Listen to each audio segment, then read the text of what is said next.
জাতীয় নাগরিক পার্টি এনসিপির পক্ষ থেকে সংগ্রামী শুভেচ্ছা।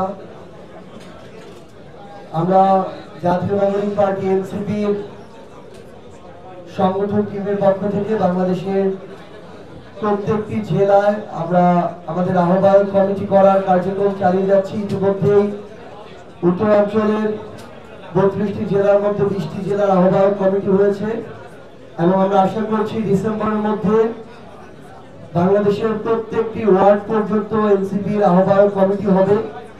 আমরা মনে করি আগামী নির্বাচনে শক্তিশালী অবস্থান ধরে রেখে সংসদে জনগণের প্রতিনিধিত্ব করার জন্য এনসিপির সাংগঠনিক ভিত্তিকে শক্তিশালী করা অনেক বেশি গুরুত্বপূর্ণ। সেই লক্ষ্যে আমাদের উত্তরাঞ্চল এবং দক্ষিণাঞ্চলে আমাদের এই কমিটি গঠনের প্রক্রিয়াটি চলছে। বিগত সময়ে বাংলাদেশের গতানুগতিক রাজনৈতিক দলগুলো তাদের পুরনো কালচারে মাঠ পর্যায়ে যেভাবে ইকুয়েশন হিসাব করত, যেভাবে মানুষ আগে দলের নাম দেখে মার্কা দেখে ভোট দিয়ে আসতো, এখন বর্তমানে মাঠের সেই অবস্থা আর নেই।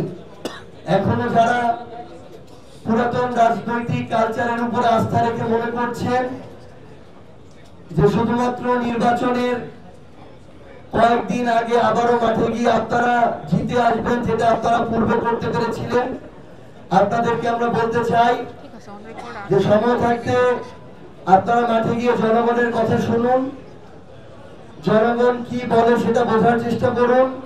কারণ আপনাদের অনেক স্থানীয় পর্যায়ে নেতা কর্মী হয়তো কোনো একটা জেলায় 5 জন 10 জন মিলে এমন কিছু কার্যক্রম সাধারণ মানুষকে হয়রানি ভোগান্তি শুরু করেছে যে শত শত মানুষের জীবন অতিষ্ঠ হয়ে উঠছে। এগুলোকে পাশ কাটিয়ে আগামীর বাংলাদেশে নির্বাচনের কয়েকদিন আগে মাঠে গিয়ে ভোট পেয়ে জিতে আসার কোনো সম্ভাবনা নেই।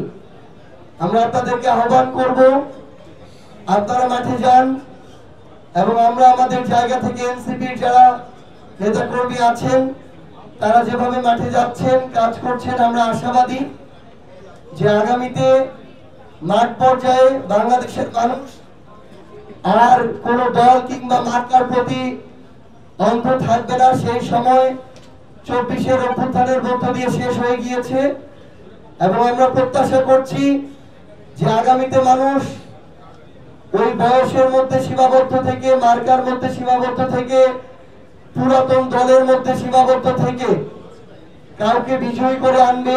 এই সময় শেষ হয়ে এসেছে।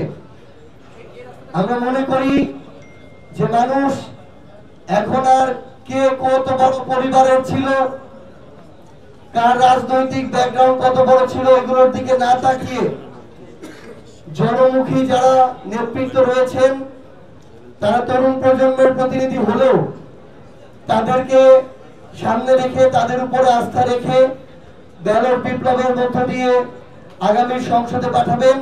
সেই লক্ষ্যেই আমরা জাতীয় নাগরিক পার্টি এনসিপি কাজ করে যাচ্ছি। ইনশাআল্লাহ আপনাদের সাথে আবারও দেখা হবে রাজপথে এবং বিজয় হিসেবে সংসদে।